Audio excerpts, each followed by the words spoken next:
Kita masih membahas adabul ukhuwah. Pertemuan sebelumnya sudah saya sampaikan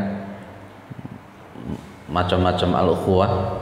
Ada al-ukhuwah al-islamiyah, ada al-ukhuwah al-insaniyah, dan juga ada al-ukhuwah al-wataniyah.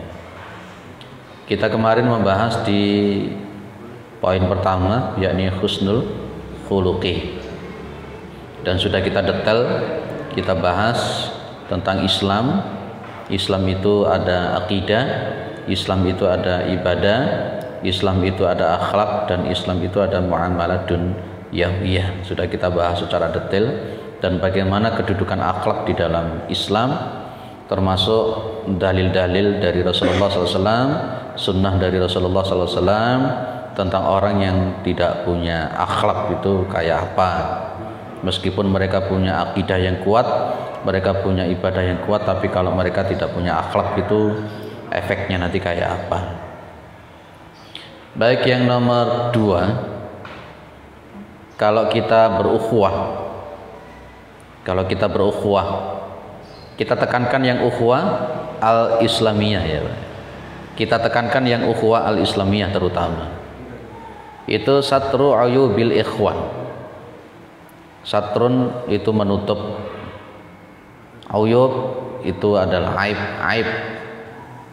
Al-ikhwan itu berarti teman-teman atau saudara.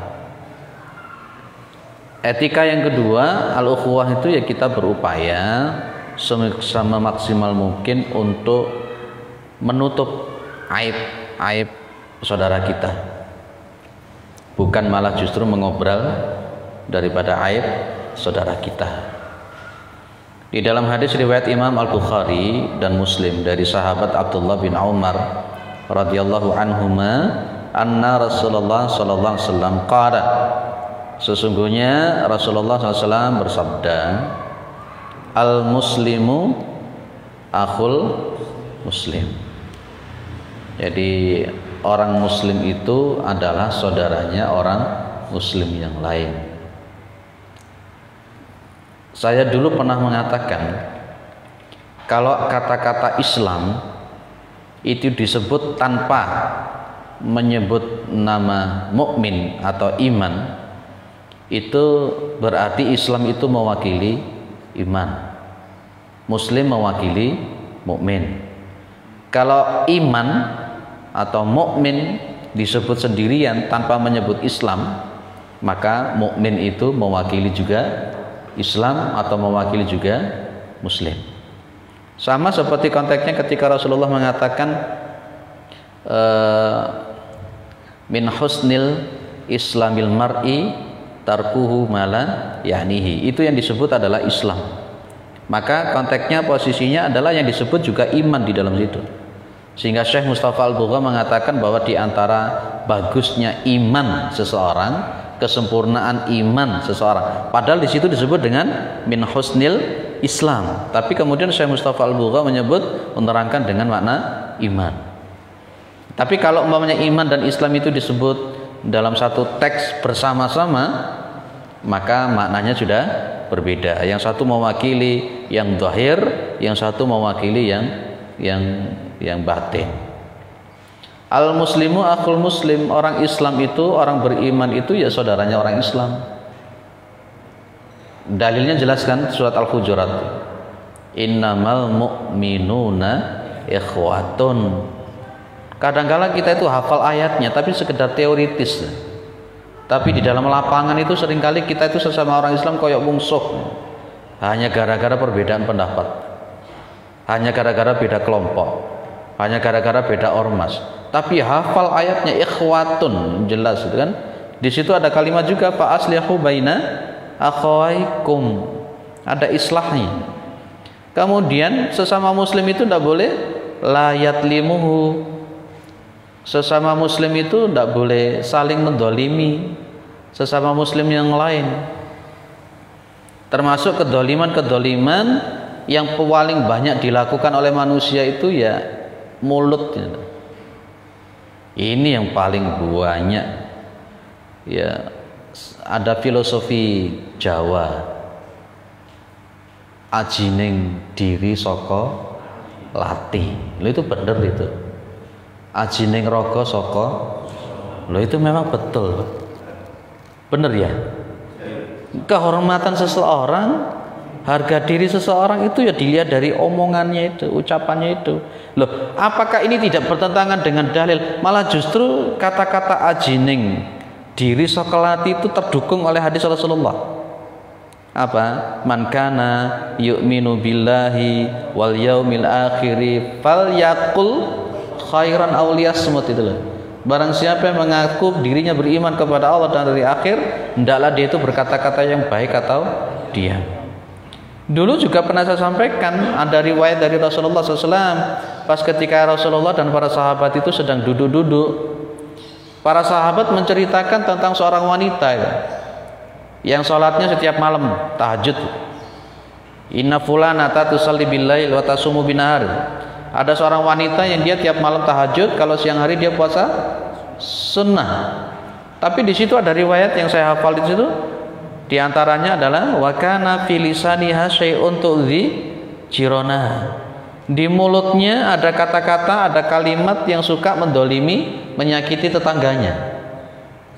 Ya kan? Nabi cuma mengatakan wahya finnar, dia itu ada di dalam neraka, itu. Ya, maka posisinya mulut itu memang luar biasa. Maka layat limuhu, tidak boleh seorang muslim mendolimi muslim yang lain, apalagi dengan perbuatan yang lain, mencaci maki, mengolok-olok, sampai ada kalimat wailul likulli humazatil lumazah. Humazah sama lumazah itu kan juntrungannya di mulut itu. Betul ya? Lumazah. Maka konteksnya kemudian di dalam surah Al-Hujurat ada kalimat wala talmizu anfusakum. Jangan saling mencela diri kalian. Tidak boleh. Tidak boleh mendolimi sesama muslim. Tidak boleh. Wala yuslimuhu.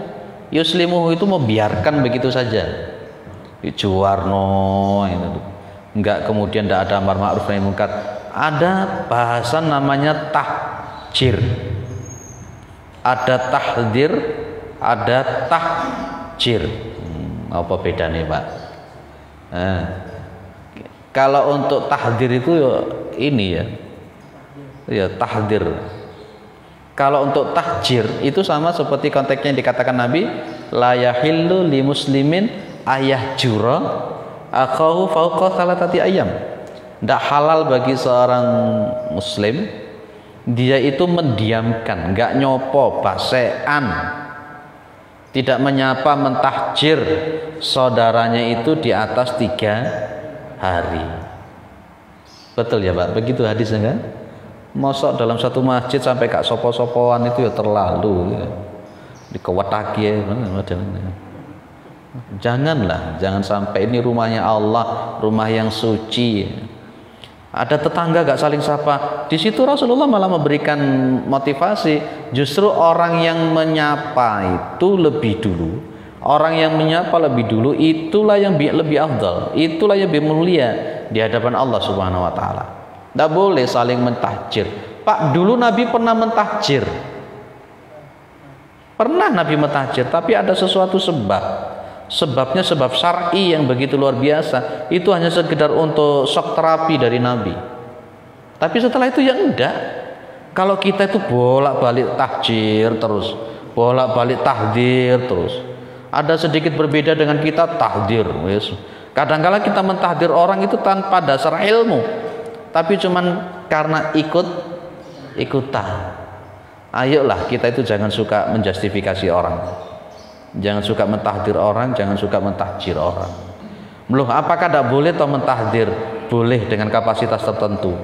Ketika kita memang mentahdir itu betul-betul kita memang paham. Kadang-kadang tidak ngerti apa-apa melok-melok mentahdir. Ya lucu gitu ya. Terus ditakoni tenanan, kenapa kamu mentahdir? Tidak tahu, ustadz saya begini kok, ya begini. Wah, ini rusak ini. Sampai ustadznya pun juga mengatakan, jangan sekali-kali kamu ngaji sama ustadz si A. Lu ngono iku piye kalau tidak boleh ya Pak. Man kana fi hajati akhihi kana Allah fi hajatihi. Barang siapa yang dia itu ada fi hajati akhihi, Yang dimaksud dengan fi hajati akhihi itu artinya dia suka membantu saudaranya, ya, membantu saudaranya. Ketika saudaranya punya butuh, dia menolongnya.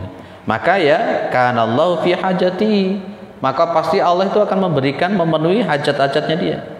Kalau kita orang Islam ini suka membantu seorang muslim yang lain, jangan khawatir, Allah pun juga akan membantu kita. Jenengan hafal hadisnya kan ya, wallahu fi aunil abdi maka nal abdu fi auni akhihi. Allah itu akan menolong seorang hamba selama hamba itu mau menolong saudaranya. Lah seharusnya memang yang namanya orang Islam itu kal bunyanil wahid sebenarnya kan, seperti bangunan yang satu. Seperti bangunan yang satu, yasudu ba'du ba'don. Itu orang Islam itu seharusnya itu.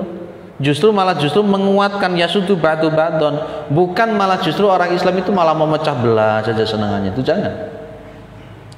Dulu pernah saya sampaikan tentang fikih ikhtilaf. Pemahaman tentang perbedaan pendapat. Dulu sudah saya jelaskan sampai detail bagaimana adab kita itu kalau kita berbeda pendapat sama orang. Saya yakin jenengan masih ingat tentang fikih ikhtilaf. Sebab-sebab kenapa berbeda saya yakin jenengan masih ngerti. Tentang ikhtilaf yang boleh sama ikhtilaf yang tidak boleh saya yakin jenengan masih ingat. Dan etika-etikanya kalau berbeda pendapat dengan orang, saya yakin jenengan masih ingat. Saya yakin. Kalau kita ingin memaksakan orang harus sama dengan kita, it's nonsense itu. Tidak akan pernah terjadi, Pak, sampai nanti yaumul qiyamah. Tidak akan pernah terjadi. Kita untuk memaksa orang bersama dengan kita. Di sini kalau kita itu memang mau membantu saudara kita, Allah yang akan membantu kita, jangan khawatir. Karena memang yang namanya orang Islam yaitu saudara. Namanya saudara gimana?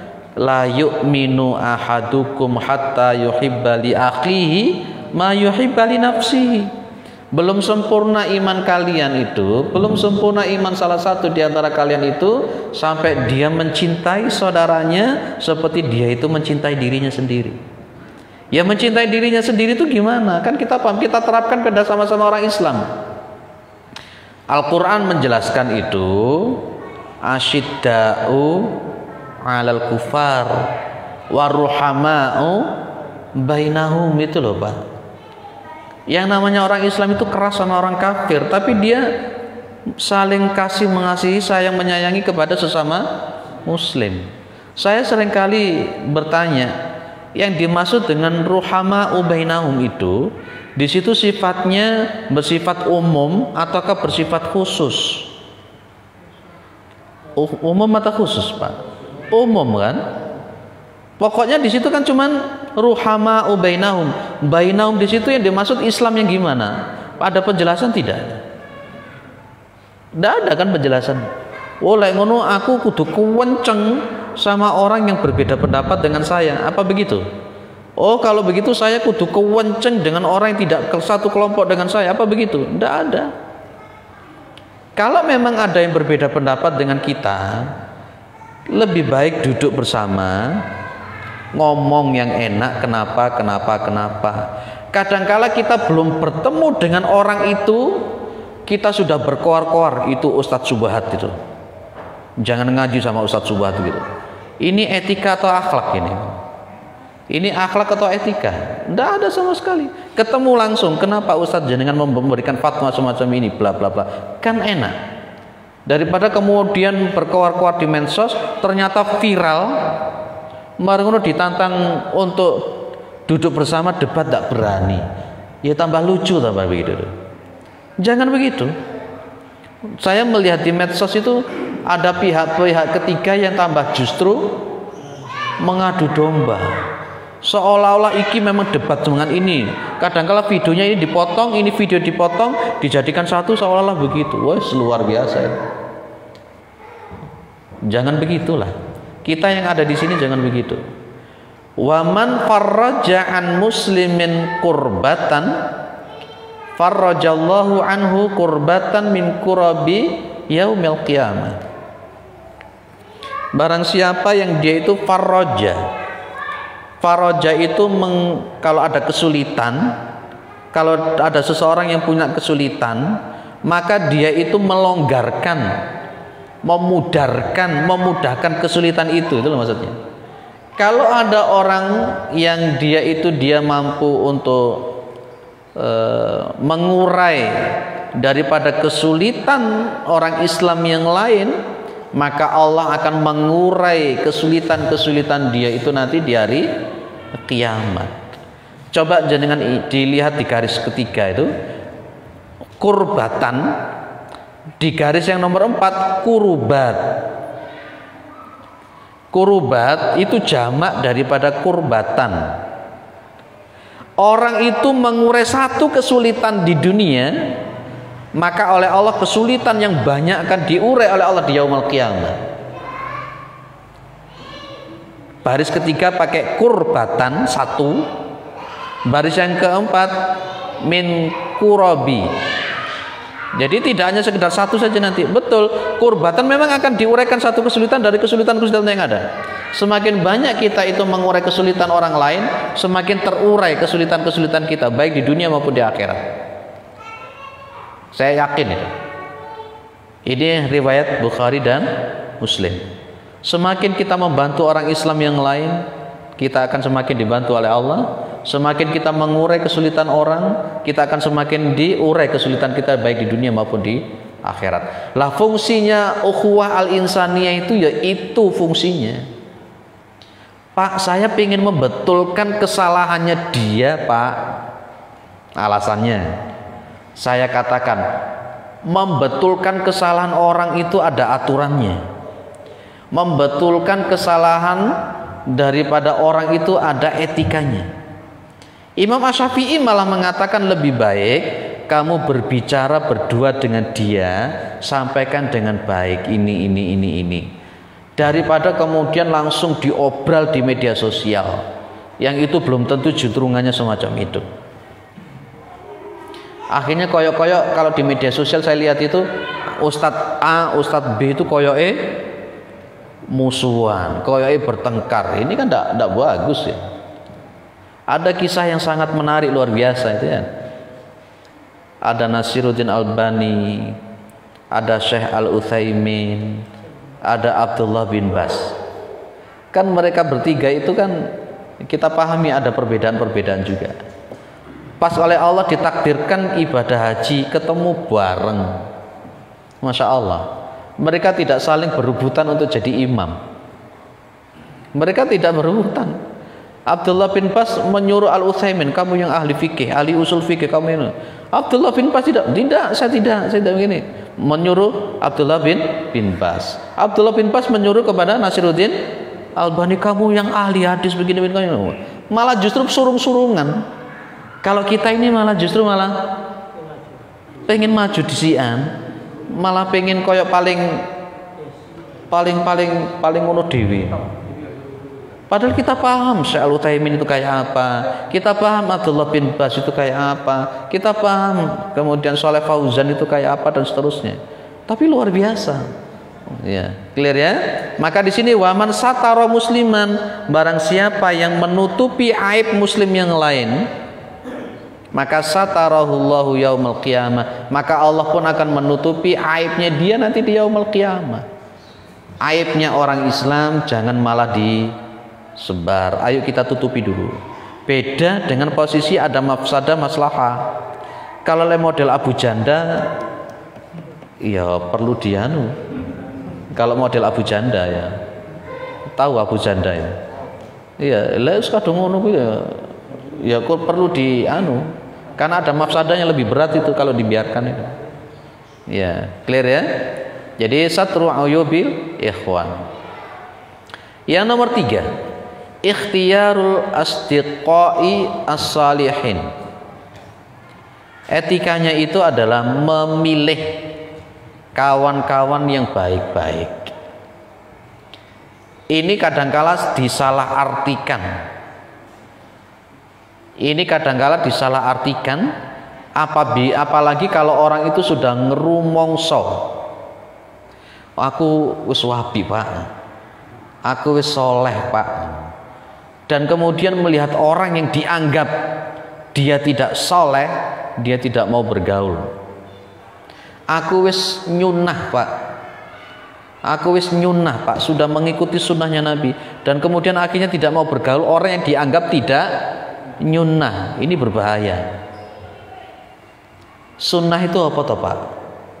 Dan kadangkala mohon maaf, orang itu melihat orang lain nyunah atau tidak itu hanya dari penampilannya toh.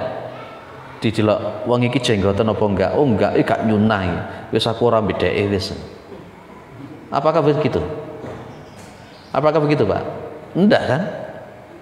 Oh, wong iki celonone sik anu iki sik isbal. Aku wis gak isbal. Wis iki berarti duduk kelompokku, aku ora enggak ambek wong iki wis. Apa begitu? As-shalihin itu apa toh sakjane itu?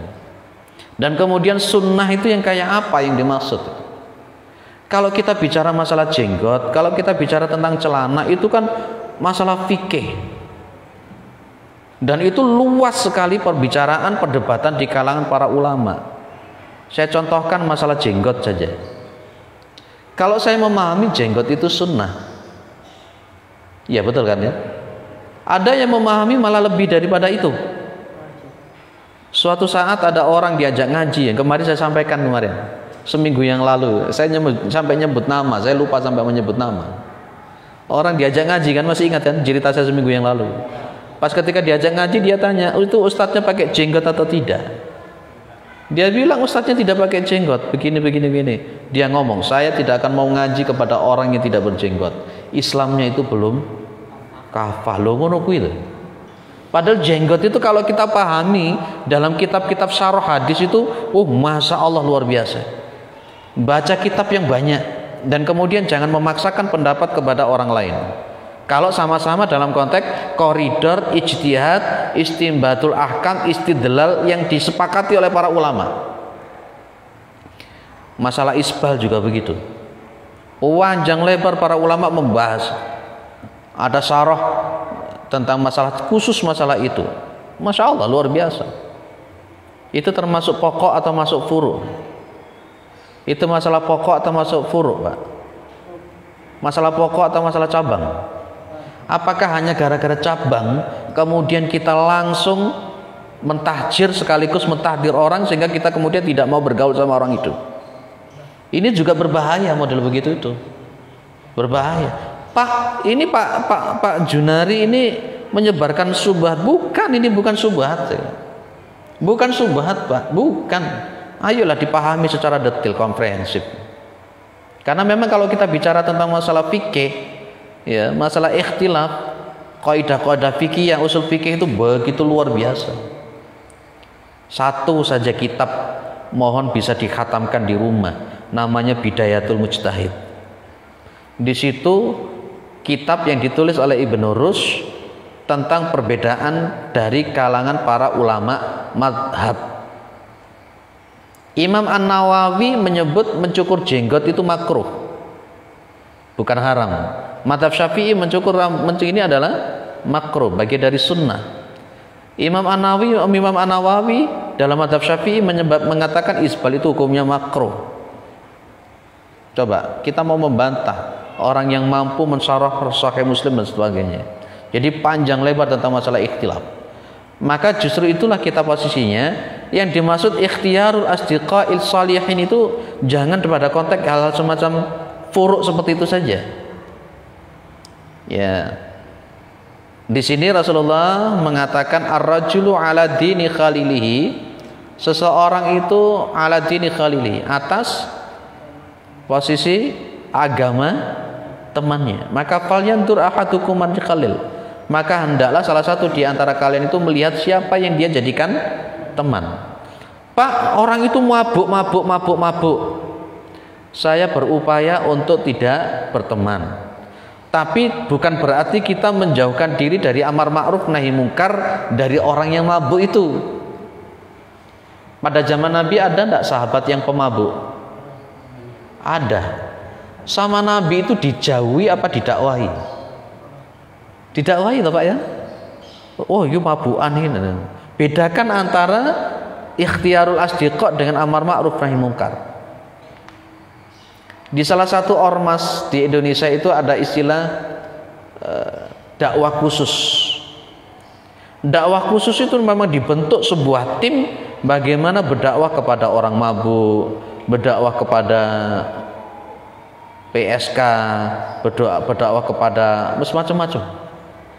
Ada ustadz muda di Indonesia itu kalau dakwah sukanya ke geng-geng motor. Kita sudah mendakwahi geng motor berapa ratus, Pak? Sudah mengislamkan, menghijrahkan geng motor berapa ratus kita ini. Yang muncul dari mulut kita ngilok no, geng motor, ngilok nih. Apa yang sudah kita lakukan untuk geng motor? Kita mentahdir teman-teman saudara-saudara kita, itu kan mereka muslim juga. Yang ada di stop-stopan itu anak-anak yang pang.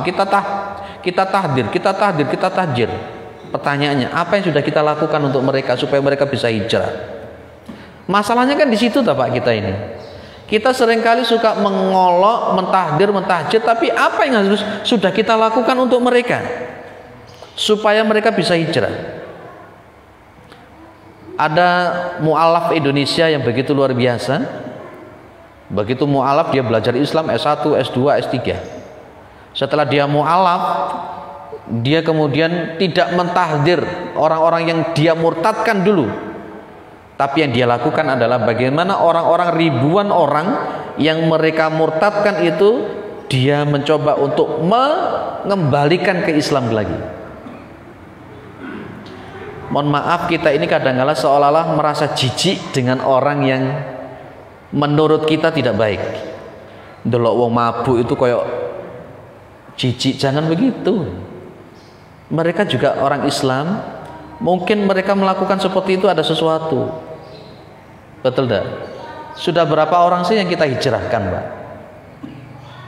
Berapa orang yang sudah kita hijrahkan? Mohon maaf, kita ini memang orang Islam paling gampang untuk ini mulut kita. Oh, kamu mabuk tok. Kamu mabuk. Contoh kemarin ada yang bilang sama saya, oh tadi pagi saya ngisi kitab Fathul Qarib di Gadang. Kebetulan masalah jenazah. Dia kemudian cerita, orang yang menggali kubur itu kan rata-rata siapa mereka? Betul kan ya? Sing biasanya menggali kubur itu para pemabuk. Terus yang biasanya ceramah, yang biasanya nang masjid dan sebagainya itu ngutik duduk apa orang? Kita mau mabuk-mabukan, tapi pas dongi mati justru mereka itu yang terjun berlepotan untuk menggali kuburan. Sementara kita yang sering ngaji bahkan hafal Al-Quran turun untuk menggali kuburan saja tidak mau. Betul tidak? Sampai ada yang ngomong iku lho sing rajin-rajin nang masjid-masjid. Kon mudun duduk kuburan gak gelem. Kita yang mabuk-mabuk iku sing tiap hari kalau ada orang mati langsung terjun sampai. Loh itu kan contoh saja, Pak. Betul Pak, di sini juga begitu Pak. Betul, di sini podo ae. Sama saja. Enggak ya, alhamdulillah enggak. Kalau di tempat saya yang ngono kuwi lho. Wah, kon niku mabuk tok, ngono. Ada sisi nilai lebih yang harus kita dekati mereka itu. Ya, ada yang mentahdir itu mereka itu kalau ada orang mati kemudian di embong sengaja untuk narik. Nanti sampai 99% untuk dikasihkan dirinya sendiri, 10% untuk keluarga. Untuk apa? Mabuk. Kita tahdir mereka semacam itu. Tapi kemudian apa yang harus kita lakukan untuk mereka supaya mereka tidak melakukan itu? Kita pakai filosofinya maling. Maling itu orang kakek ngomong, tapi oleh akeh. Iya Pak.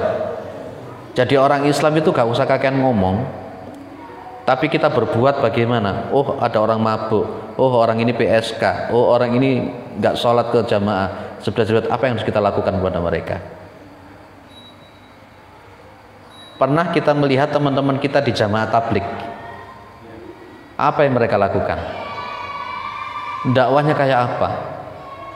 Kita memang ada plus minusnya, kita pun juga ada plus. Tapi konteksnya saya ingin katakan, memang boleh kita memilih orang-orang yang soleh, tapi ada sesuatu yang harus kita perbuat dengan orang yang dianggap tidak soleh oleh Al-Quran dan Sunnah. Di Sumber Manjing banyak orang-orang murtad. Di Sumber Manjing Wetan, Kulon banyak orang-orang murtad, katanya begitu. Kita mentahdir, wah gara-gara supermie murtad, gara-gara ekonomi murtad. Saya pengen tanya, apa yang sudah kita lakukan untuk mereka supaya mereka tidak murtad? Apa yang sudah kita lakukan? Kan cuma bisa ngelok notok itu biasa, tapi bagaimana berbuat? Nah itu akhirnya kemudian kalau di masjid di Sulfat itu ketika saya bahas semacam ini, Masya Allah, akhirnya mereka kemudian punya donatur tetap membangun dan membagus musola masjid yang di sana betul-betul yang terbengkalai itu. Ya itulah orang Islam itu. Jadi memang betul-betul filosofinya apa nanti man? Filosofinya maling ya Pak ya. Nggak kakean ngomong tapi berhasil. Kita orang Islam gak akan ngomong. Ada orang miskin gak akan ngomong. Ada orang yang memang tidak benar gak akan ngomong. Ayo diajak sebagainya dan sebagainya. Clear ya Pak? Tapi tetap memang Rasulullah menyuruh kita untuk cari teman yang baik. Itu tetap. Tapi amar ma'ruf nahi mungkar jangan pilih-pilih. Kalau seperti saya begini Pak, dakwah di masjid gampang Pak. Wis podo apik kabeh Pak. Gampang toh? Tapi cobalah sekali-kali dakwah nang anak-anak pang, dakwah sekali-kali nang geng motor, dakwah sekali-kali nang di lokalisasi. Nah itu kalau kita dakwah di masjid gampang Pak, tenanan gampang. Wis kabeh wis salat kabeh kok. Coba nang kampung, terjun ke kampung kayak di tempat saya itu Masya Allah. Ya salat iku ya wangel, jamaah nang masjid ya wangel, maca Quran ya rasa-rasen. Yang sing ngono iku objek dakwah kita. Iya, Pak. Lah sampean senengane ngumpul karo sing wong di masjid, boleh memang begitu. Tapi dakwah yang semacam itu loh, dakwah khususnya itu yang harus kita lakukan juga. Clear ya Pak, maksud saya di situ kan. Jangan perbedakan di sini, jangan konteksnya. Betul memang kita boleh memilih yang saleh, tapi untuk masalah dakwah jangan tebang pilih. Clear. Rasulullah dalam riwayat Tirmidzi mengatakan la tusahib illa mu'minan wa la ya'kul ta'amaka illa taqiyun. Jangan kamu berteman kecuali dengan orang yang mukmin, wa la ya'kul ta'amaka, dan jangan memakan makananmu kecuali orang yang baik-baik. Clear. Ada yang didiskusikan? Sebentar lagi adzan ya, cepat ya. Belum. Ada yang didiskusikan? Di sini di masjid kita ini ada dakwah khusus, Pak. Ada dakwah khusus. Ada. Yang saya maksud dakwah khusus itu memang kita punya program untuk dakwah dengan orang-orang seperti mereka ini. Para pemabuk, para PSK, anak-anak pang, geng motor. Ada? Belum ya?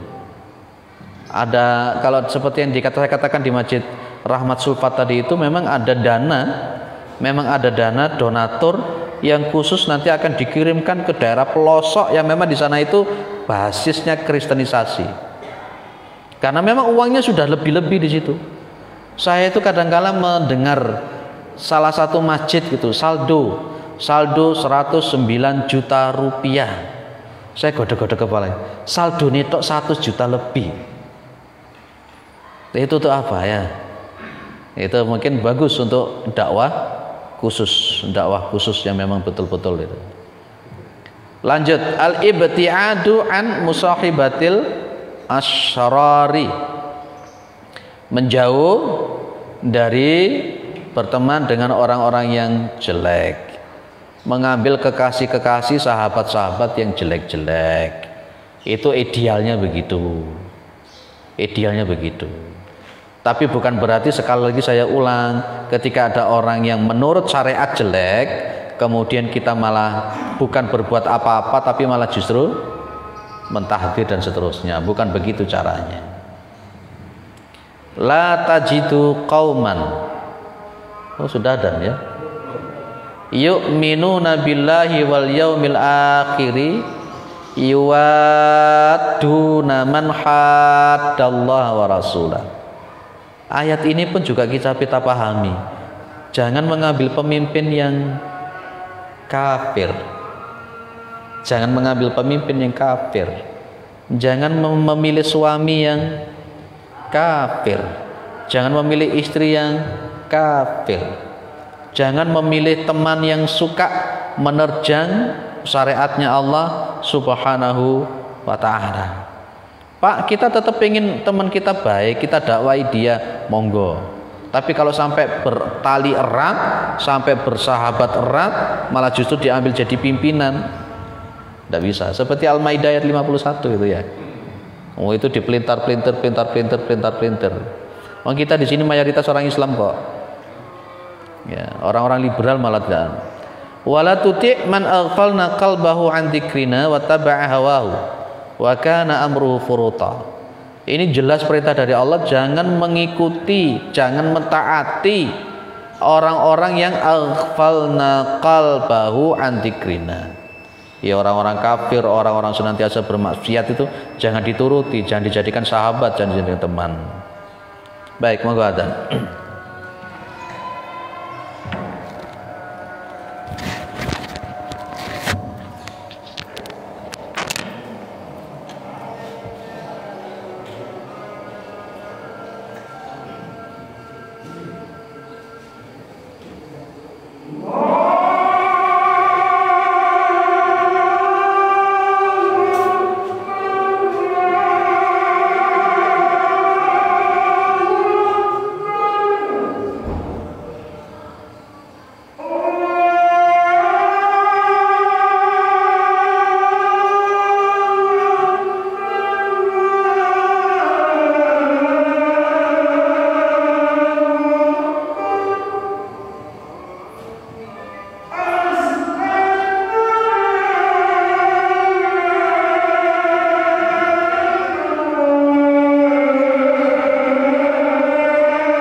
Itu Rasulullah memberikan perumpamaan duduk dengan orang soleh dengan duduk dengan orang yang tidak baik itu seperti perumpamaan kita ini berinteraksi dengan tukang minyak wangi sama tukang las.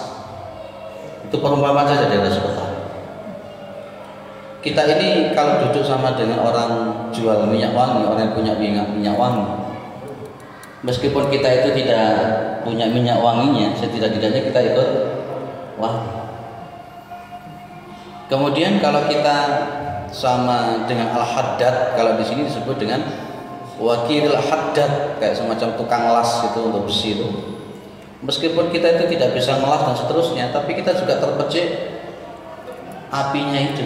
Itu perumpamaan yang dilakukan oleh Rasulullah SAW. Jadi kita memilih teman yang baik itu setidak-tidaknya punya manfaat supaya kita itu tetap istiqomah di jalan Allah. Setidak-tidaknya itu manfaatnya kita itu memilih teman yang baik. Pak, saya sudah kuat Pak, saya tak dakwah di diskotik, boleh apa enggak? Kalau ada orang mengatakan seperti itu bagaimana? Saya sudah kuat Pak, saya akan dakwah dengan PSK, bagaimana?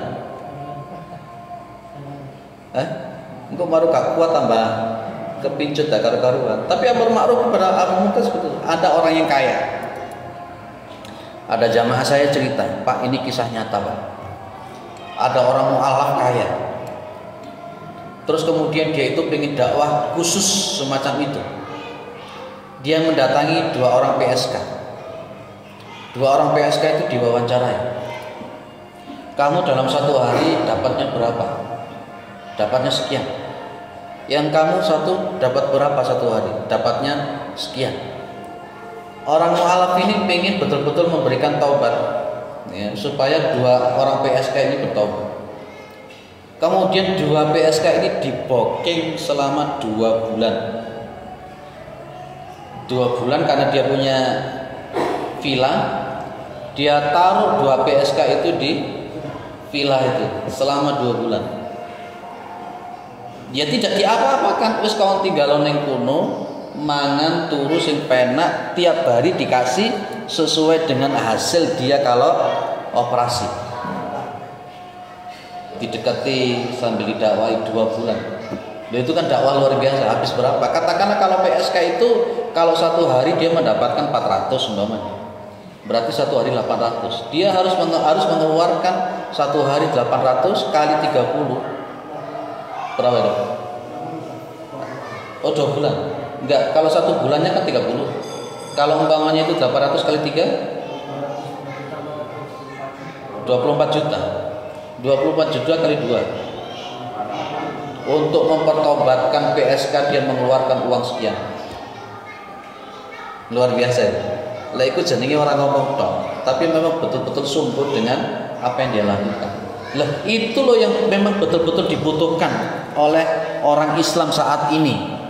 Tapi justru yang terbalik pada masa kita ini memperjualbelikan agama demi untuk mendapatkan harta dunia. Kayak Bal'am bin Ba'urah. Pernah dengar Bal'am bin Ba'urah ya Pak? Oh luar biasa Bal'am bin Ba'urah. Sampai akhirnya su'ul khatimah Bal'am bin Ba'urah. Clear ini. Jadi sudah berapa yang kita bahas hari ini? Ada 3. Menutup aibnya saudara-saudara kita, memilih teman-teman yang saleh, menjauh dari berteman duduk dengan orang-orang yang jelek. Orang yang jelek itu menurut kita atau menurut Allah? Kita seringkali sok-sokan jelek menurut kita, tidak sunnah menurut kita. Oh dia belum nyunah, belum nyunahnya itu menurut kita, bukan belum nyunahnya menurut Allah. Ini bahaya juga.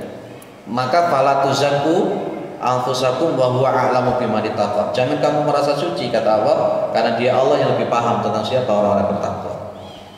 Monggo, ada yang menambah yang saya sampaikan? Udah ada diskusi? Alhamdulillah. Kalau tidak ada saya lanjutkan sampai iqamat ya. Yang nomor 5, mulazimatul haya'i fit ta'amuli ma'al ikhwan. Mulazimatul haya itu berarti melazimkan, melaksanakan rasa malu, duwesi. Punya rasa malu di mana? Fit ta'amuli ma'al ikhwan, ketika bergaul dengan teman-teman, bergaul dengan saudara-saudara. Zaman sekarang untuk mempunyai orang yang rasa malunya tinggi itu sudah angel. Bagaimana konteksnya rasa malu? Rasa malu dari sisi berpakaian, ya. Rasa malu daripada konteksnya bertingkah laku, ya. Ada wanita-wanita yang kemudian tabarruj,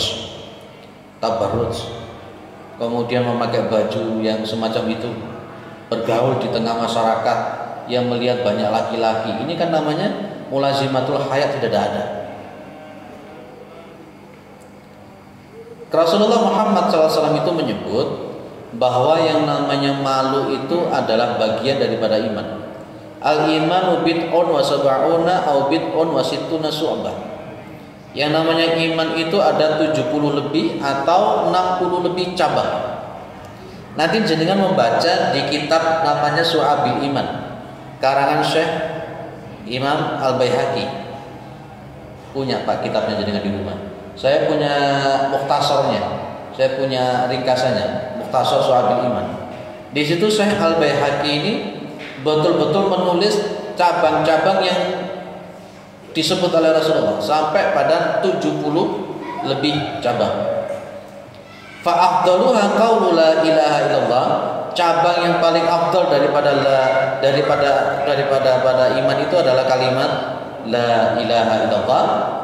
Kemudian wa adnaha imatatul adza 'anit thariq wal haya sobatun minal iman. Menyingkirkan ada sesuatu yang menghalangi di jalan.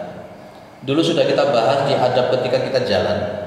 Sesuatu yang mengganggu orang di jalan, kita kemudian ambil supaya tidak mengganggu orang, itu bagian daripada iman. Itu termasuk wa'adana. Dan rasa malu itu adalah syu'batun minal iman. Rasa malu itu adalah bagian daripada iman. Ketika kita bergaul sama orang, rasa malu itu harus tetap ada. Kadang-kadang termasuk yang bukan rasa malu itu begini kadang. Gelem utang gak gelem nyaur, gelem utang tapi gak gelem nyaur, ngeyel nyilih tapi gak gelem nyilih. Itu menurut saya tingkah laku yang tidak punya malu. Wangel ya model murid gua, angel. Gelem nuturi gak gelem dituturi, ini barang yang wangel model. Duwe kanca model ngene iki repot. Isone ngeyel tapi tidak mau tahu sing dieyelno iki bener apa salah. Wangil juga melawan musuh orang-orang tidak ngerti malu semacam ini. Menurut saya itu hal-hal yang malu. Ya dah, ngomotok ngandani wong dikandani gak golek. Pokoke kudu ngene, kok nek gak ngene tapi lek dikandani wangil. Nah, itu berbahaya. Baik, insyaallah pertemuan yang akan datang kita masuk di nomor 6, 7, 8, 9, 10 sampai khatam. Mudah-mudahan bermanfaat. Subhanakallahumma wa bihamdika asyhadu an la ilaha illa anta astaghfiruka wa atubu ilaik. Assalamualaikum warahmatullahi wabarakatuh.